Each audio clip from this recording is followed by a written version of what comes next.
Hello, everybody, and welcome to a new episode of the Leaders in Supply Chain podcast. I am your host, Radu Palamariu, Group CEO of Elko Global, and today I am delighted to welcome Dr. Heidi Gardner with us.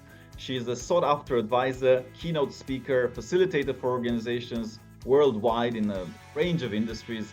She has written a lot of different books and articles. She also importantly spent time in her career at McKinsey and Procter & Gamble, lived on 4 continents. She has deep business experience, and in the last many years she's been advising companies on how can they operate better, more efficiently.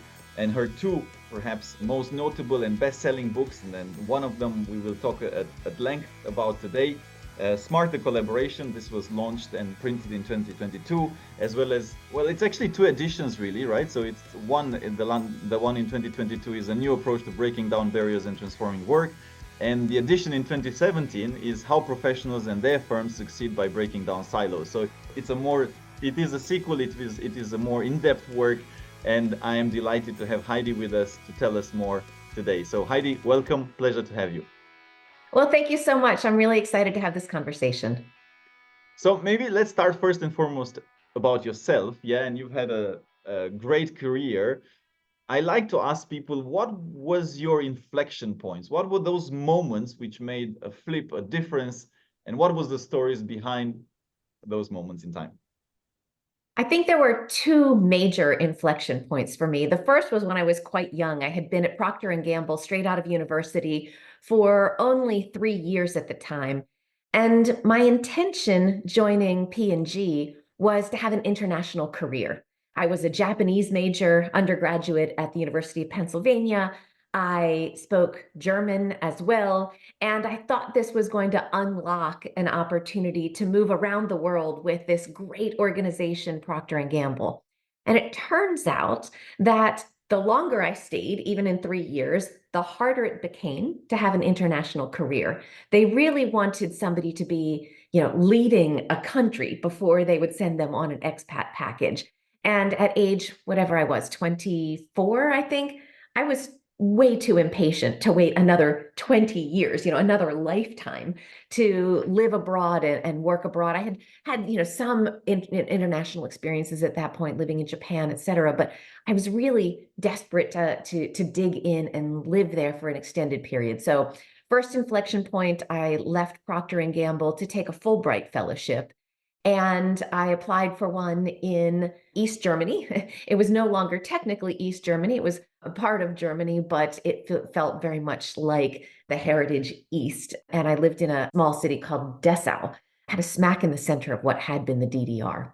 Right. And so, for people who are unfamiliar with a Fulbright, it's a US government sponsored fellowship. You go kind of all expenses paid and live somewhere and work there for a year. I was working with the German Kultusministerium. It was the organization at the time. I was positioned in a German high school.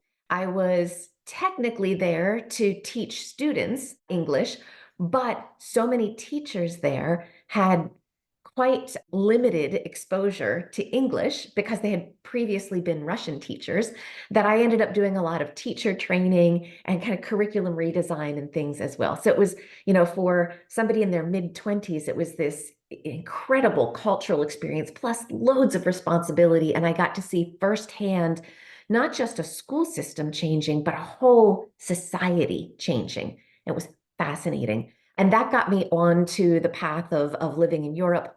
Short circuit, I went to London School of Economics for my first master's. I joined McKinsey and spent 5 years with McKinsey. And I felt like I was really bringing things together at that point. I was in the consumer goods practice, so consulting to organizations kind of like, my alma mater, P&G, but all kinds of other consumer-facing organizations as well. I was mostly based in London. I spent a year in South Africa.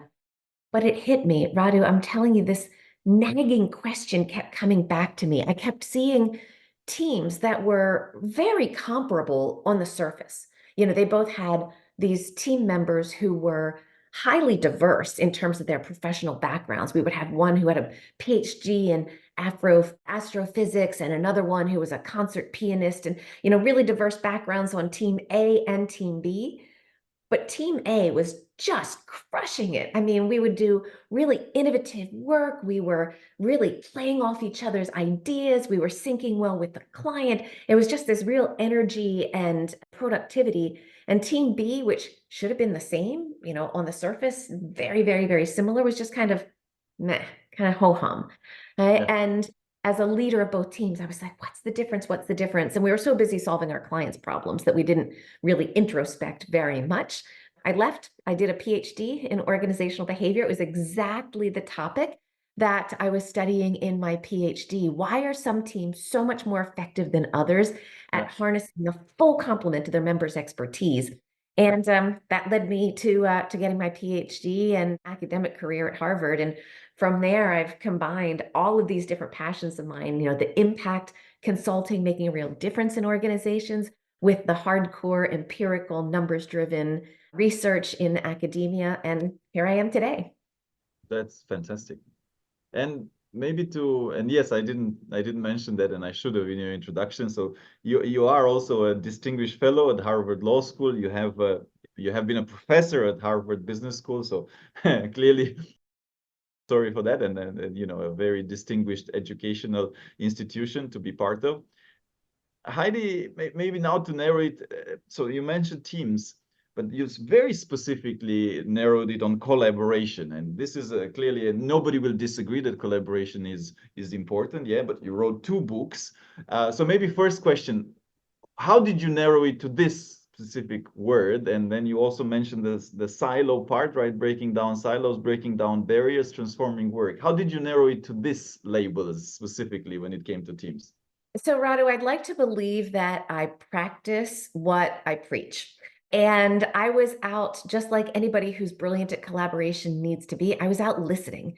So in my executive programs, when I was teaching, very senior leaders at Harvard Business School early on, I kept getting these questions saying, it's one thing to do quote unquote teaming, right? Where you have a discrete group of people who work together over time. There's probably some hierarchical relationships, a formal leader. Like, that's really important, but it's not the hardest thing you can do. The hardest thing to do is to get the leader of each of those teams to work together when there's no reporting relationships, there's no authority. They've got to do something big and complex, and they've got to really listen to each other when they have very different, sometimes conflicting points of view, different professional backgrounds, etc. And I realized that that's the high value work, right? Getting people together who have sometimes radically different points of view on even what is the problem that we're confronting. Imagine you get people together who are saying, this is a supply chain problem. You're going to get somebody else saying it's actually a macroeconomic problem. You're going to get somebody else saying this is geopolitics, and you're going to get somebody else saying it's a human problem. Who's right? Well, the answer is they all are right. How do you bring together the pieces of their expertise that allow you to craft a solution to this multifaceted problem? That's what we mean by smarter collaboration. And I guess good for me in my business sense, but bad for humanity, is that we're not brilliant at doing this. There's a whole range of barriers that stand in the way. Massive. So let's start, and I have a couple of questions prepared, and obviously that's why people should read your book, because then you have a lot of books that you have a lot of examples in it. But let me try to articulate the cheat sheet, or get you to articulate the cheat sheet. If I was to say, okay, Heidi, what are the top 2, 3 when you go into a client, principles, or the fast go-to, okay, if this happens, this is going to fix 90% of your problems. Is there such a thing, firstly? And if there is, what are those things? So in many organizations, maybe not 90%, but in many organizations, there are a few major unlocks that can happen. The bad news is it tends to differ from organization to organization, right? If there was a simple formula or recipe, then pretty much we'd all be doing it already. The issue is partly a human one, which is why my background, in organizational behavior with a focus in psychology really matters here. One of the issues is that we are driven as humans to do what we are comfortable with and where we believe that intersects with what we are rewarded for. And it creates some real challenges there. I would say in most organizations that we encounter, they have a problem with their metrics and their performance reward system. All right. So you will have leaders at the very top saying, we need you to collaborate. We need you to work across silos. We need you to work across geographies and functions. But what people are rewarded for is short-term individualistic results. So guess what people focus on? What's right in front of them, things that they are much more likely to control. And it leads not only to a lack of collaboration, but to real dysfunction where people are hoarding resources, they're taking shortcuts, they're doing things that stand in the way of real collaboration, which could unleash the power of the entire company if they were to tackle it that way. So scorecards and performance management are really problematic many, many places. And we're working with all kinds of companies now to figure out how to get the scorecards that are focusing people, yes, somewhat on their individual results because accountability matters person to person, and regarding their level in the hierarchy, getting them to focus on increasingly broad, more complex, more long-term issues. And so I would say the performance and reward system is really crucial. In most organizations, some flavor of trust tends to be a problem as well, right? So for collaboration to flourish, imagine, Radu, you and I were going to think about working together, and you were going to take a look at me. We hadn't worked together before. You would want to know at least two things about me. Number one, that you could trust my abilities, competence trust, right? You would want to know that I'm going to deliver high quality work on time, on budget, all of that. But you'd also want to know, am I a jerk? You'd want to know whether you can trust me as a human. Am I high integrity? Am I going to take credit for your ideas? Am I going to be difficult and high friction person to work with? And that's the interpersonal trust.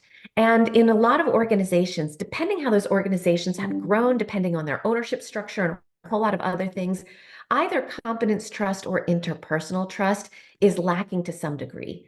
And so there are real challenges associated with culture building and interpersonal relationship building that has to happen at different layers in the organization, or collaboration just can't thrive. And I like that. I think you have a sub chapter in one of the or subtitle in one of the chapters of the latest book, which is paying people to collaborate. Well, you put it with question mark, but it really boils down to, well, are you measuring the right KPIs? And clearly the bonus is paid on the KPI, right? And it's truly not well done. And I mean, specifically to supply chain, right? I mean, I can give you an example for the sake. This is quite a common problem. Let's say you have procurement. Clearly they're measured on how much savings can they get. So okay, fine, I can buy my my stuff from the cheaper supplier, but they don't factor in that then logistics, which is a different department, will have to air freight that component because it doesn't make it on time to the manufacturing site. So actually you're paying more for the logistics. You might have saved on the cost of the actual item, but you're paying more in the air freight. So net cost to the company is higher. Not my problem, right? Exactly, but it's not my problem. Yeah. Then my co-author on the book, Ivan Matviak, he and I wrote an article in Harvard Business Review called "Performance Management Shouldn't Kill Collaboration." I mean, the title of the article is pretty clear, and we laid out there exactly this kind of problem. We started with a story that was very similar, where every department, every function in a technology company was absolutely hitting its goals, exceeding its goals, but the customers were deeply dissatisfied. And it's because you had sub-optimization. You had every function, like you were just saying, I've hit my goals, thank you very much, and my goals stop at the walls of my department.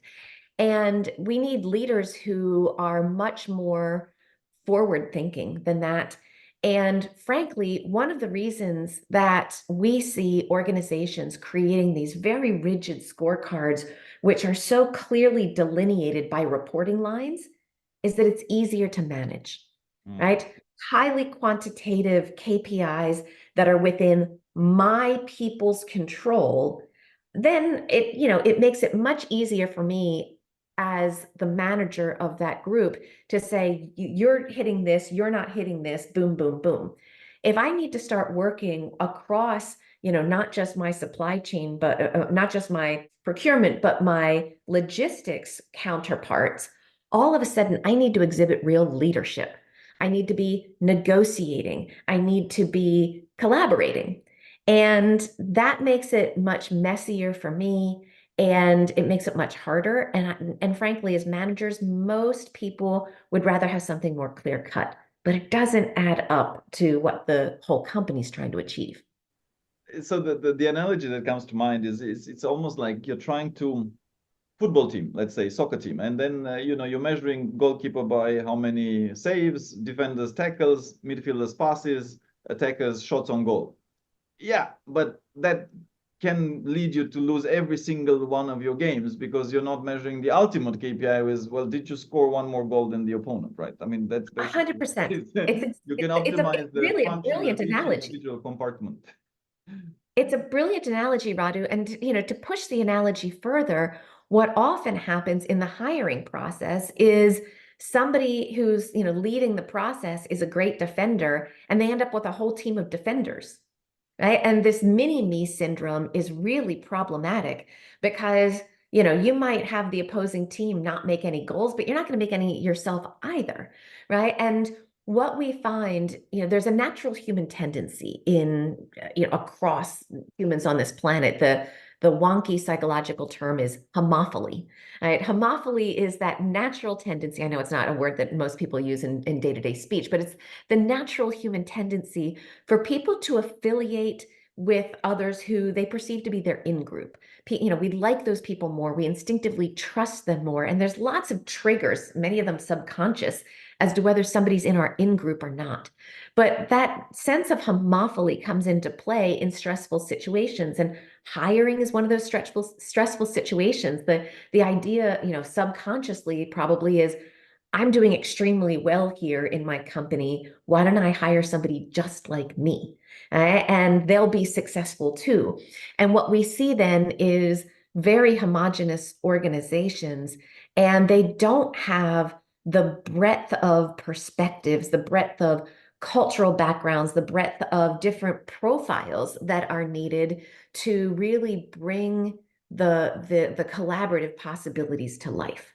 You have people who think similarly, who probably don't challenge each other very much, and you lack innovation, and you are probably pretty solidly in the middle, but you're never going to exceed like that. So let me ask you practically on the solution orientation, and you've seen a lot of these examples in organizations. So when you go in, right, what's I think there was one of the Greek, now I forget the name, that said, give me a lever long enough and I can move the world. Yeah. What is it? Like, what is the the lever that you would use?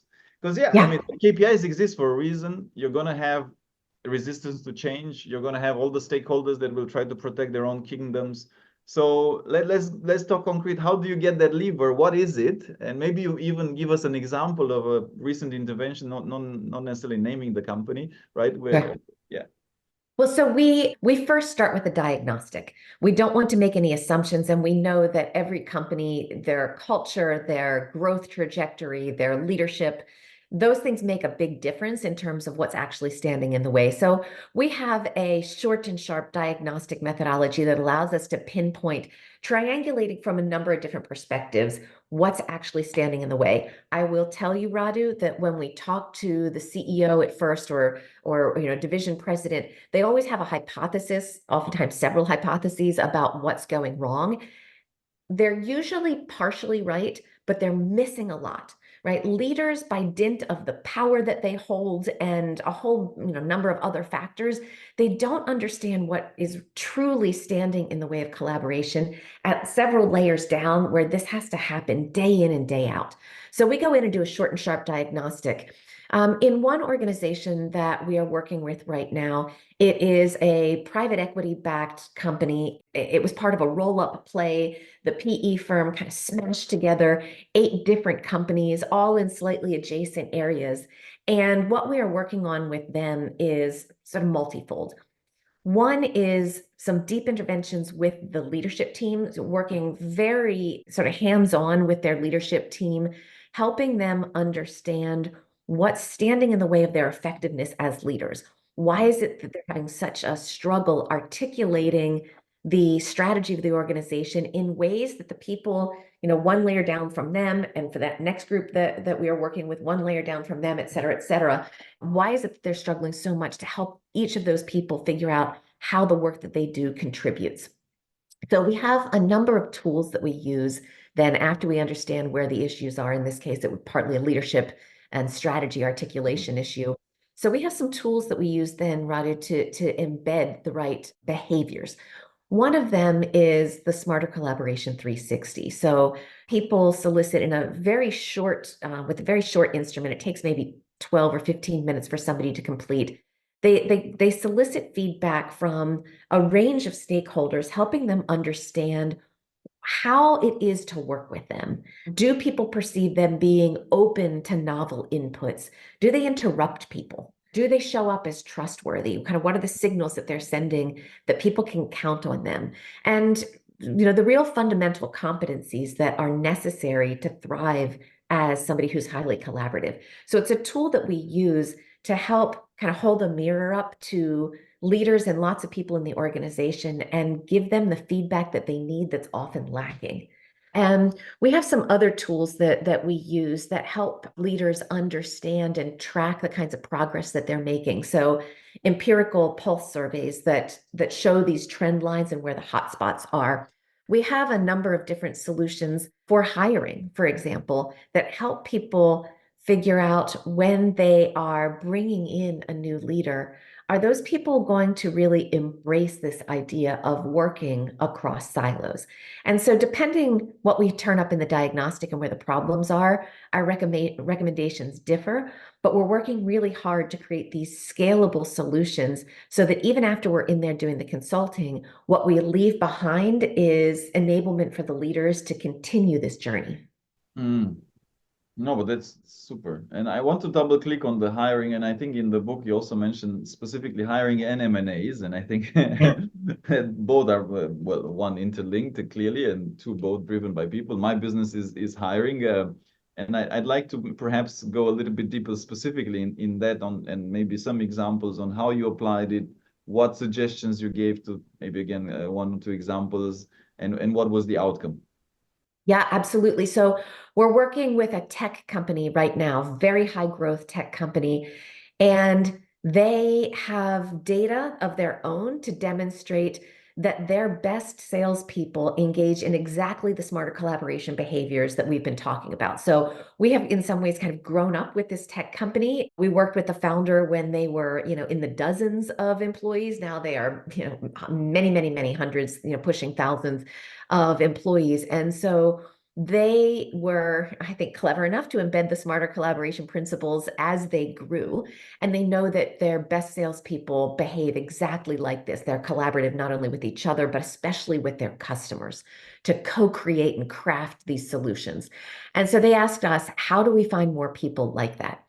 So one of the things that we are working on with them is a program to use our psychometric tool, the Smarter Collaboration Profile, not as a hiring tool, not to profile somebody and say, we only want to hire people who are complex thinkers, risk seekers, and other aspects that turn up on this profile, but rather to give the hiring manager, somebody who's conducting those interviews, a strong sense before somebody sits in that chair of where their strengths are and to be able to probe on that. So imagine, Rada, that you were considering me as, the next candidate. If I had done this profile, you would know that I'm somebody who's highly trusting. I love complex thinking, and I am a risk seeker. You'd be able to ask me questions like, how do I make sure that these big complex ideas, I dive into ambiguity, I love theory, I connect ideas. You would want to probe on me for specific examples when I have brought that down to an action plan. Do I Mm. only keep my head in the clouds? That's where my strength is. That's my comfort zone. Or can I communicate those ideas in ways that get traction? How do I excite people around me to take novel ideas, big picture, and use it to our competitive advantage? If Yeah. you knew ahead of time that I was one of these complex thinkers, you could ask me much better questions.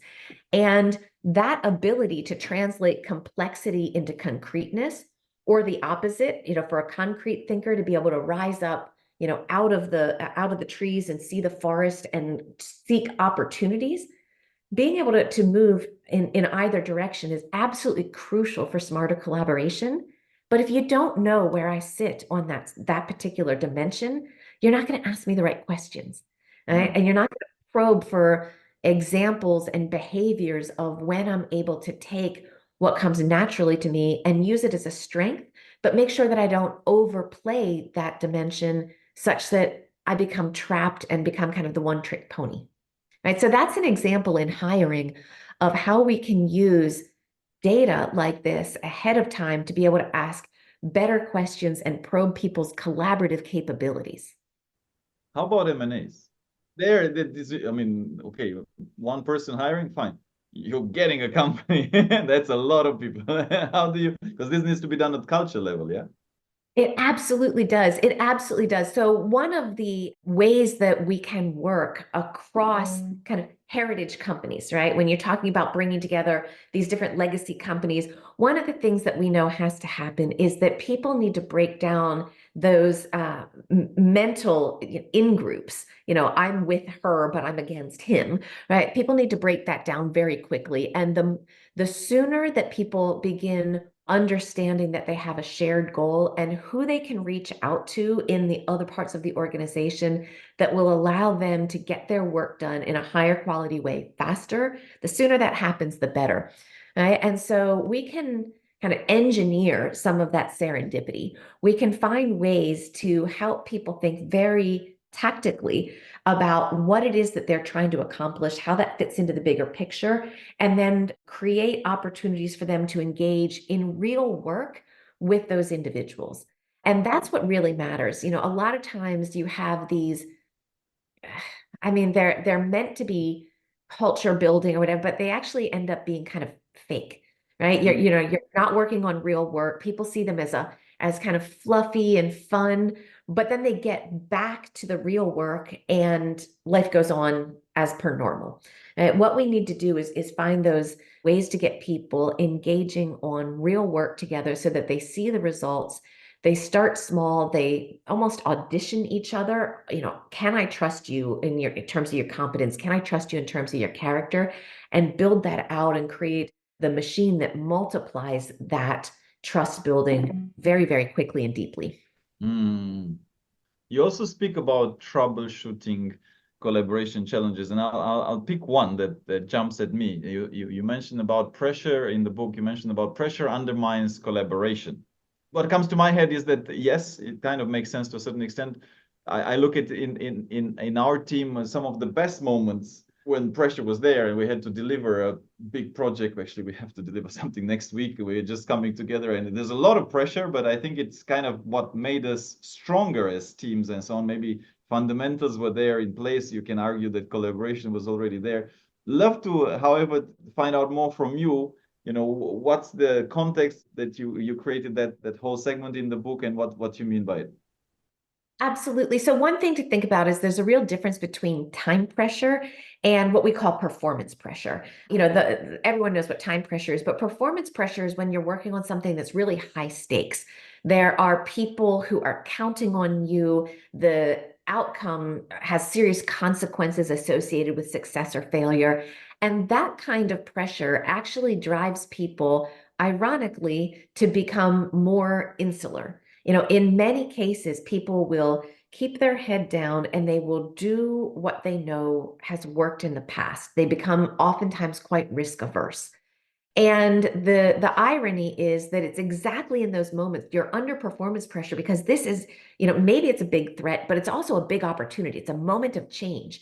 And it's precisely when raising your head up and seeking challenge, seeking other perspectives, getting your teammates to pressure test an idea before you roll it out as the solution. Those are the kinds of things that are absolutely essential when you're under that kind of performance pressure. And you said something that I want to pick on, it's crucial. Collaboration was already in place, right? So when you have the foundations of trust, you understand that you have a shared goal and you can count on your teammates and your leader to band together and help you execute. That's really essential. What it means, Radu, is that we need to use times when we are not under as much pressure to create that thriving environment of collaboration, to build those deep foundations of trust. Because when it all does break loose, we want to go onto autopilot and know that that's our norm for our way of working together. And we can focus on the problem and the solution and not on those interpersonal dynamics when we're under heat. Mm, mm. And you also mentioned the illusion of inclusion. I'd love to also maybe take some time for that and some examples and also what you mean, in the book by it. Yeah, so the illusion of inclusion is one that makes people oftentimes stop and go, "Oh, ouch." Either because they were on the side of the perpetrator or because they were Yeah. sucked into it unwittingly. What we mean is that oftentimes with the best of intentions, somebody looks around the table and goes, "Hey, wait a minute, we're missing somebody like X." Fill in the blank. We often study women because it is honestly it's an easy aspect to study. It's a demographic variable that's captured fairly cleanly in most countries around the world, and we have these data sets, millions and millions and millions of data records from all kinds of organizations around the planet. We need to be able to study something that's comparable from one company and one culture to the next. So we often study gender. What we know is that our findings are transferable to all kinds of other people. But stick with me. When I talk about women here, substitute in any kind of underrepresented resource. It could be a subject matter expert. It could be anything, right? But what we find is that somebody will look around a table and say, "Hey, wait a minute, we're missing somebody." In this case, we'll say, "We're missing the perspective of a very senior woman. And we really need that perspective because we know that teams are more creative and they reach better solutions. They have better, more robust debate when they have diversity. So let's go find a senior woman to join our task force or our project team." The problem is that in most organizations, senior women are somewhat rare, right? And especially in certain functions in some organizations. And so those women will get pulled in again and again and again to project after project so that they add their diverse component. They will say, "Hey, wait a minute, our vendors are going to care about this, our customers are going to care about that." They're going to create a different dynamic in that room.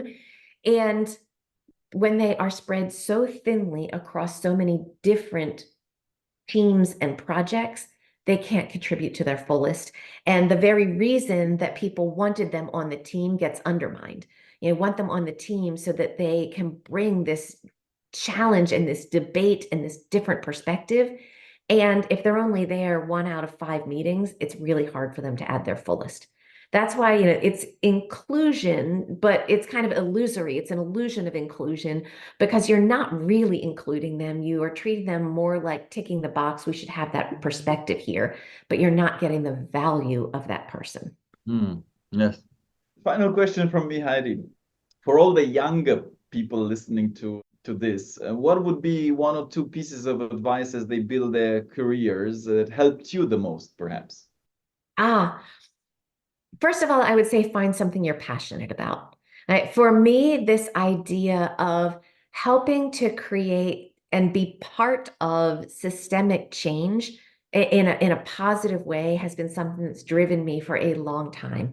It's, certainly my experience working in the school system in the former East Germany. It's, all of the projects I was working on at McKinsey, with these major transformations.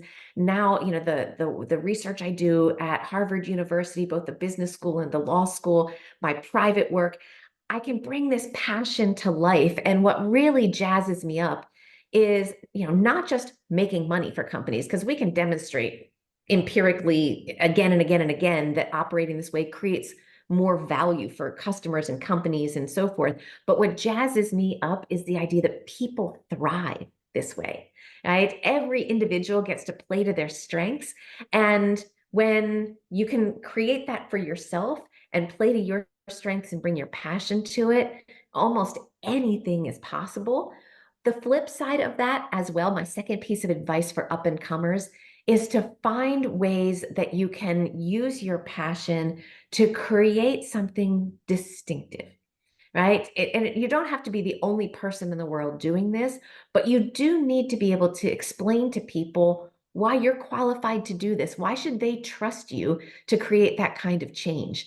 And being able to have that 30-second articulation of what you bring, the value you add, not just what do you do, but what value do you add, and inject some of your passion in that. It's really contagious, and it helps you build that collaborative pattern that you can then draw on throughout your life.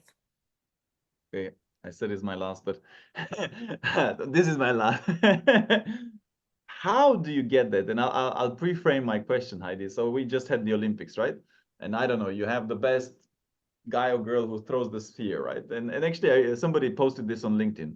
And the question was like, how the heck did they figure out at some point? And at one point, they figure out they're very good at throwing the right. Then they have because this is not easy. Knowing and finding out how you're different. This is extremely.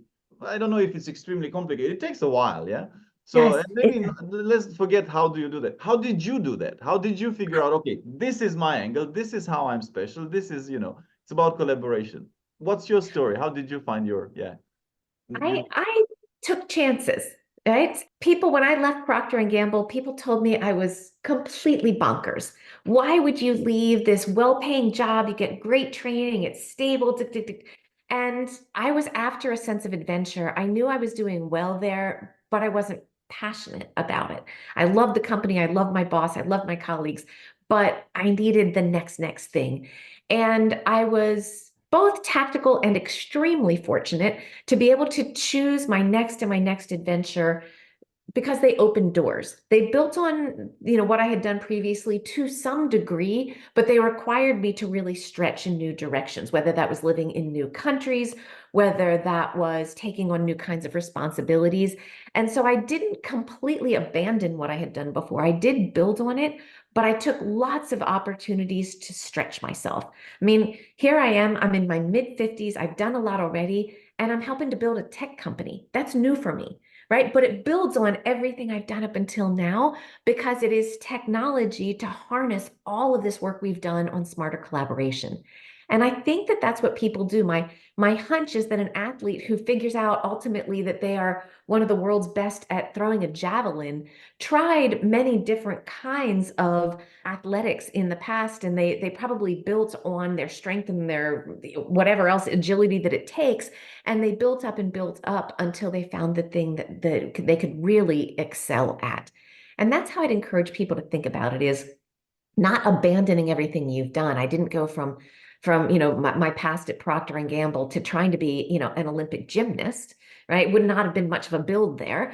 But what I did try to do is take pieces of it and then stretch and expand in different ways. And I think all of us could, can do that. Probably most people have done that in some degree. I think being intentional about it is really critical.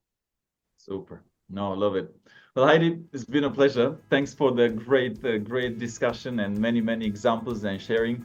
Keep building great success. Wishing you great success in building the tech and all the tools that you're working on to make it even more empiric. That collaboration is important, and you can track the results. And it's been fantastic having you today with us. Thank you so much. What a fun conversation. I really appreciated your questions. Thank you for listening to our podcast. If you liked what you heard, be sure to go to www.elcotglobal.com and click the podcast button for all the show notes of the interview. Also subscribe to our mailing list to get our latest updates first. If you're listening through a streaming platform like iTunes, Spotify or Stitcher, we would appreciate a kind review. 5-star works best to keep us going and our production team happy. And of course, share it with your friends. I'm most active on LinkedIn, so do feel free to follow me. And if you have any suggestions on what to do and who to invite next, don't hesitate to drop me a note. And if you're looking to hire top executives in supply chain or transform your business, of course, contact us as well to find out how we can help.